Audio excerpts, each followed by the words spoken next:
landmark EU-India agreement is set to ignite a massive surge in India's real estate demand.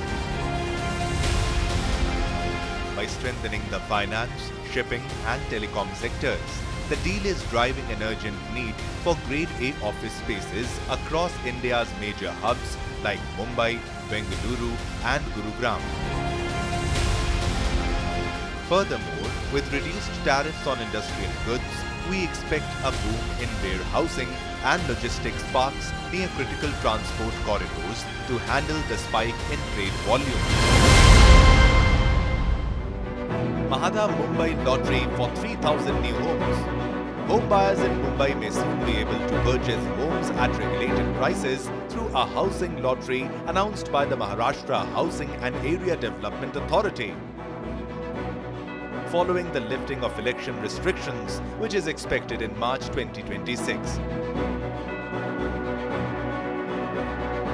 The lottery will offer about 3,000 homes with an additional draw for nearly 4,000 homes under the MHADA Konkan board. Gold Line Metro for Navi Mumbai Airport. The Maharashtra Cabinet Infrastructure Committee approved various transport initiatives, notably Metro Line 8, also known as the Gold Line, which will directly connect Mumbai's two airports. Metro Line 8 will link Chhatrapati Shivaji Maharaj International Airport in Mumbai with the upcoming Navi Mumbai International Airport, reducing travel time between them to approximately 30 minutes. The union budget has set the tone for growth. But what does it really mean for the real estate sector, housing demand and infrastructure funding? To understand clearly, our estate expert Mr. Ashwinder R. Singh will decode it point by point in Clarity Corner.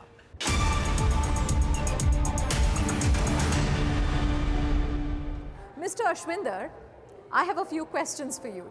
To begin with, let me ask you, what is the biggest and most important news for consumers in this budget? What will be its impact? Sure, Deepthi. Beyond the budget, real estate growth depends on three things, and none of them actually need big announcements. First, regulatory consistency, stable rules, predictable approvals, and faster clearances. Second, access to long-term capital for credible developers, so execution doesn't suffer. And third, urban planning at scale, transport, utilities, and social infrastructure planned together, not in silos. If these three are done well, real estate doesn't need stimulus. It grows responsibly and sustainably. Real estate actually doesn't need excitement. It needs certainty and stability. What's special about Budget 2026 is not what it gave directly to real estate, but what it chose to prioritize. This is an infrastructure-first budget. Higher capex, better urban connectivity, and stronger city economics. And real estate always follows infrastructure, not the other way around. There are no headline incentives for home buyers or developers, but there is something equally important: policy stability and long-term confidence. This budget is about building the foundation, not chasing short-term sentiment, and that's structurally positive for real estate. What steps should be taken by government apart from budget for regular and sustainable growth? Deepthi, if Indian real estate is going to move from a 400-500 billion market today to nearly $1 trillion by 2030, that growth will not come only from the top 7 metros. The real acceleration will come from Tier 2 and Tier 3 India, and that shift had already begun. Tier 2 and Tier 3 growth is being driven by 3 structural forces. First, jobs are moving closer to people. Manufacturing, GCC, IT services, healthcare, education, and logistics are expanding into non-metro cities. When jobs move, housing demand follows naturally and substantially. Second, infrastructure has collapsed distance. Highways, expressways, regional airports, rail connectivity, and digital infrastructure have made Tier 2 cities livable, investable and connected. People no longer need to live in metros to access opportunity. Third, aspiration has gone local. Home buyers today want space, quality of life, and affordability. Tier 2 and 3 cities offer larger homes, better value, and community living without the stress and the cost of metros. This is why Tier 2 and 3 cities are no longer just affordable markets. They are becoming primary housing markets with demand for plotted development, gated communities, premium apartments, and mixed-use townships. That's exactly what Tier 2 and 3 cities need to scale responsibly. India's real estate future won't be built only upwards in metros, it will be built outward across Tier 2 and Tier 3 India. Thank you so much, Mr. Ashwinder R. Singh, for this very important analysis of budget news. Every market shift is best understood through voices that shape the sector on the ground.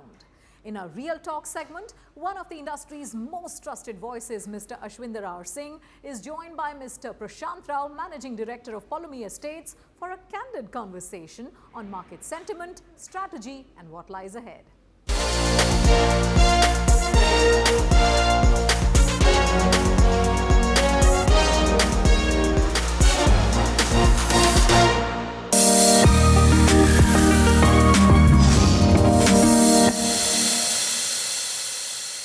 I have Mr. Prashant Rao from Poulomi, Director Poulomi from Hyderabad with me, who has built residential, commercial, done a lot of work on infrastructure in Hyderabad, has seen the Hyderabad real estate market for the last 2 decades. He is a promoter in the real estate world who has worked very hard to focus on trust and finally deliver the end product to the customer, and that has been his philosophy for the last 2 decades. Thank you very much for having me here on the show.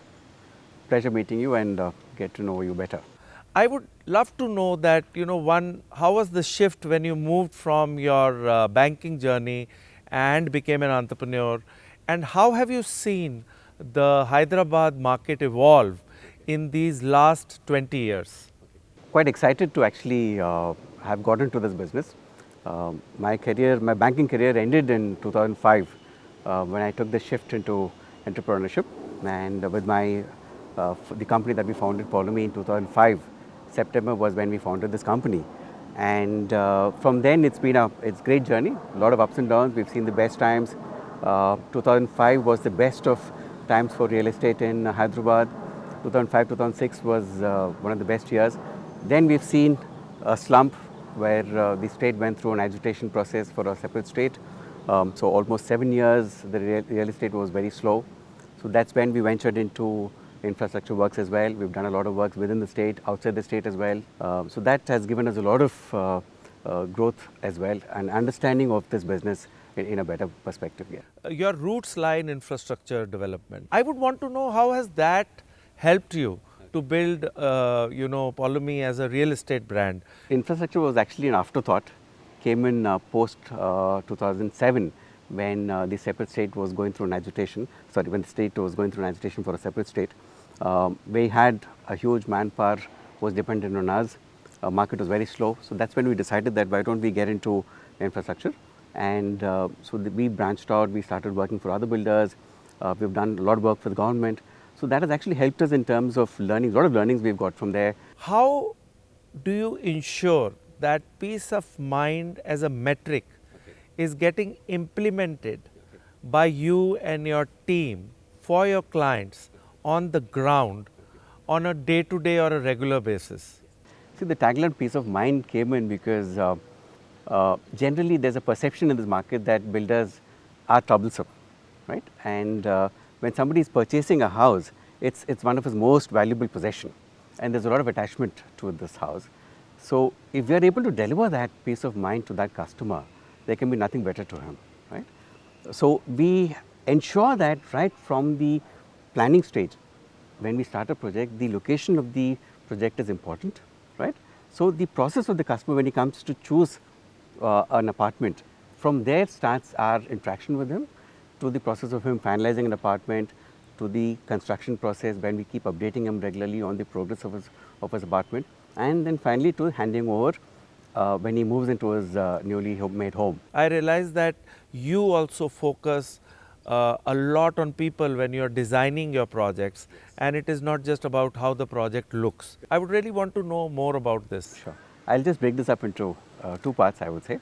So, Bhartiya City acquisition, we've just acquired land from Manita along with Manita. We are abutting Bhartiya City in Tanisandra. It's an 85-acre township again being developed by Manita as probably Manita Tech Park 2 or something. We are part of the residential division of Manita now, where we will be doing our the residential portion for that township as part of the integrated township. And you said yes. See, I think in the last 2 decades again, the style of living has evolved now. Earlier, we were all used to staying in independent houses or independent small unit apartments. From there, we've actually seen people now moving into gated communities, primarily because there's a lot of advantages in gated communities, right? You have safety, security for the children, the elders have their walking spaces, the lady of the house has convenience. So, all these amenities and facilities have evolved in this gated community concept.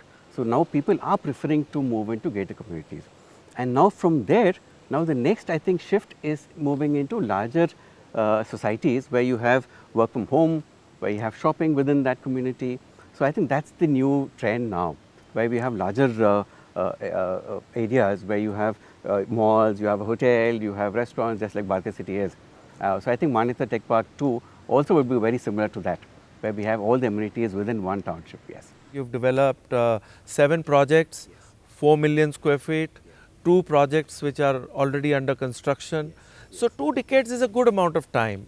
What have been your key learnings in terms of from a risk management standpoint? So, we've had a lot of ups and downs in this business, yes. See, real estate is cyclical. We do see a lot of upward trends and downward trends. So, we've got to be lucky with this. So, what we've learned in this is consistency, being a little realistic, being grounded, and that's what we are. If you see our journey starting off in 2005, wherein we started, and then 2007 onwards, there was a recession in Hyderabad realty market for about close to about 7 to 8 years. So, we held on, we survived that trend, and we were lucky post-COVID when suddenly the market really did appreciate multiple times. So, we were lucky. So, this is a little cyclical, so you have to be able to sustain that cycle.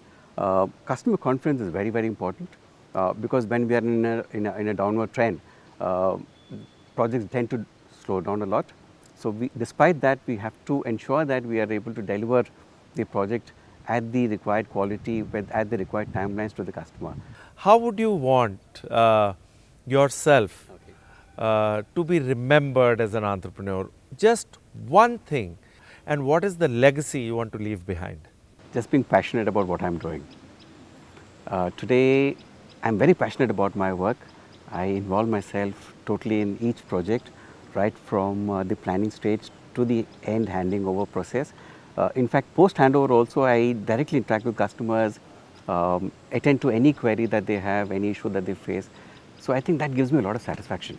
Right? So, especially when I walk into these communities which are occupied, and customers or residents come up to me and thank me for having delivered such a wonderful project to them, that gives me a lot of satisfaction. So it was wonderful talking to you. Thank you so much. Thank you very much. Thank you so much. Real estate stocks are seeing their sharpest correction since 2021, raising a crucial question for investors. Is this a warning sign or an opportunity? Time to break it down in Finance Ka Funda with Mr. Ashu Madan, Managing Director, JM Financial.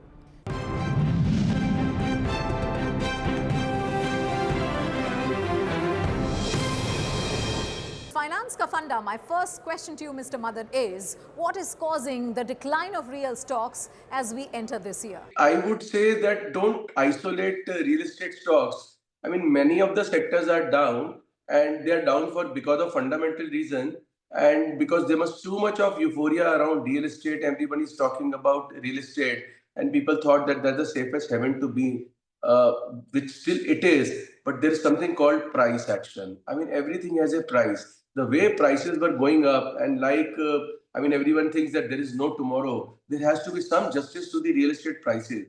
Other than few pockets, I mean, the way prices are getting stagnated, I mean, real estate sector is getting into that, is also getting that reality check that there is nothing beyond a particular price. You cannot keep on increasing the price. And a multi-crore flat, how many people are in India are earning in crores? And if you look at across India, everyone is talking of apartment which are multi-crores. I mean, for how long this can continue? So I think some reality check, some sanity check will get into place, and because of which real estate stocks will get a hit or will get a reality check. And the way prices were going up, and I mean, everyone thinks that there is no tomorrow. There has to be some justice to the real estate prices. Two types of correction in the market. One is the price correction, and one is the time correction. So first, real estate are undergoing a price correction, and then probably see we have seen many past cycles of real estate.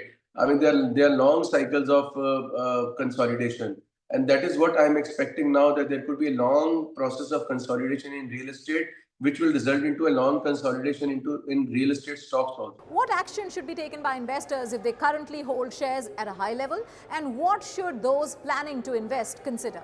These were the deals which were impacting the overall market sentiment, because of which every sector was going down, barring one or two. And secondly, if you look at this deal, the sectors which were affected were absolutely export oriented and nothing to do with the real estate. So I think it is more of a sentimental value to the real estate. Real estate, if at all, will get or have face any issues, it will be only domestic issues, because beyond a point that demand cycle may stagnate, or the pricing which was exorbitantly high. And I mean, likely I can relate to what was happening to gold and silver. Once you get into that FOMO, that at any price and gold and silver is a good buy and they will never come down. We have seen what has happened in 3 days. Precisely that is happening in real estate also. So barring Gurgaon or maybe one or two places in India, we might see as I said, price correction as well as time correction, big consolidation in real estate. So I don't think so. Anything sooner, something very good can happen to the real estate stocks. And here comes my last question, sir.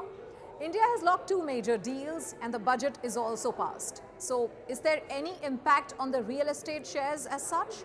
I would say you can term it differently. Whether you call it slowdown, I would call it consolidation, because end of the day, the real estate demand, what is the desire of every normal human being in India, that to desire to own a house. If you see the various pockets, whether it is Goa or whether it is the tier 2, tier 3 cities, or whether fancy township, I mean, certainly there is stagnation, the sales are going down, and this is a cycle. And I'm more concerned about, more than price correction, the cycle of consolidation, which may last few years.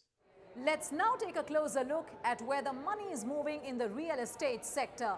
From rising liquidity flows and fresh developer bets to regional markets showing unexpected momentum, these signals often reveal where the next opportunities lie.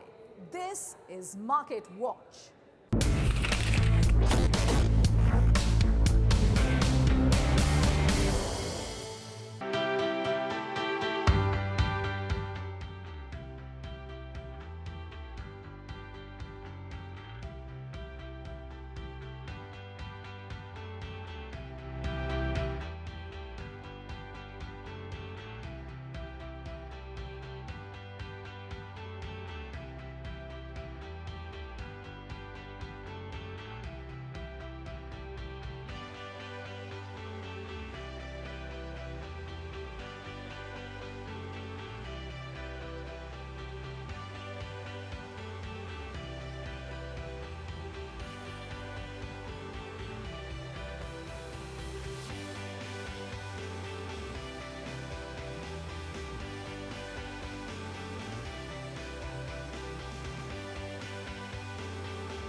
Today, buying or investing in property isn't just about budgets and returns. Legal clarity matters just as much. In this segment of Legal Edge, Mr. Venkat Rao, who is our legal expert, joins us to answer some of the most important questions facing home buyers and investors today.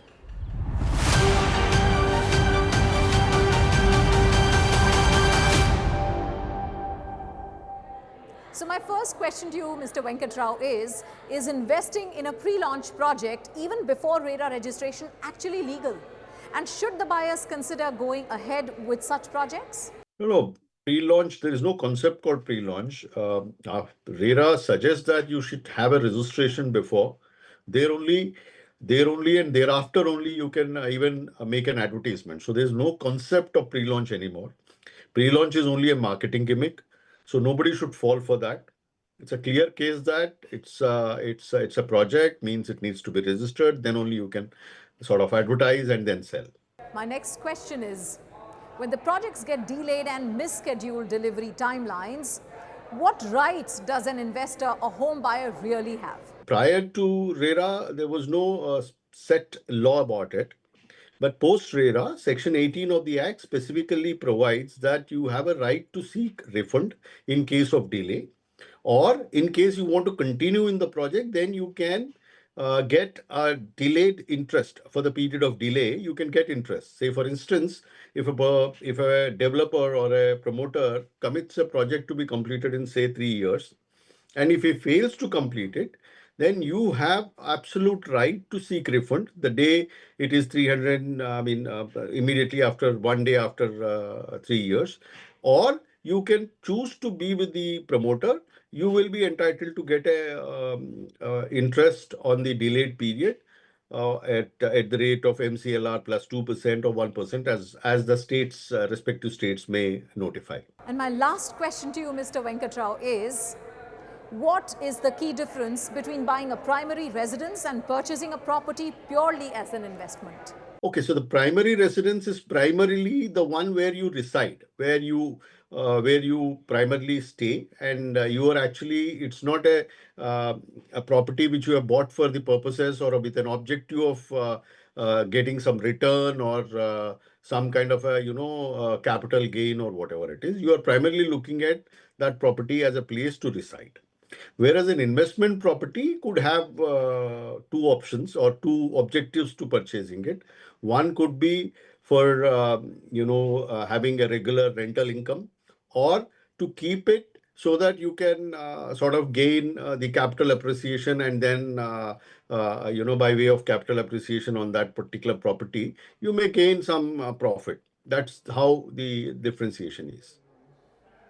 Home design is changing the way we live today. In our What's New segment, we look at why pillarless spaces are becoming the new preference and how design is opening homes to light, views and nature.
That's all on this episode of Our Estate, Building the Nation.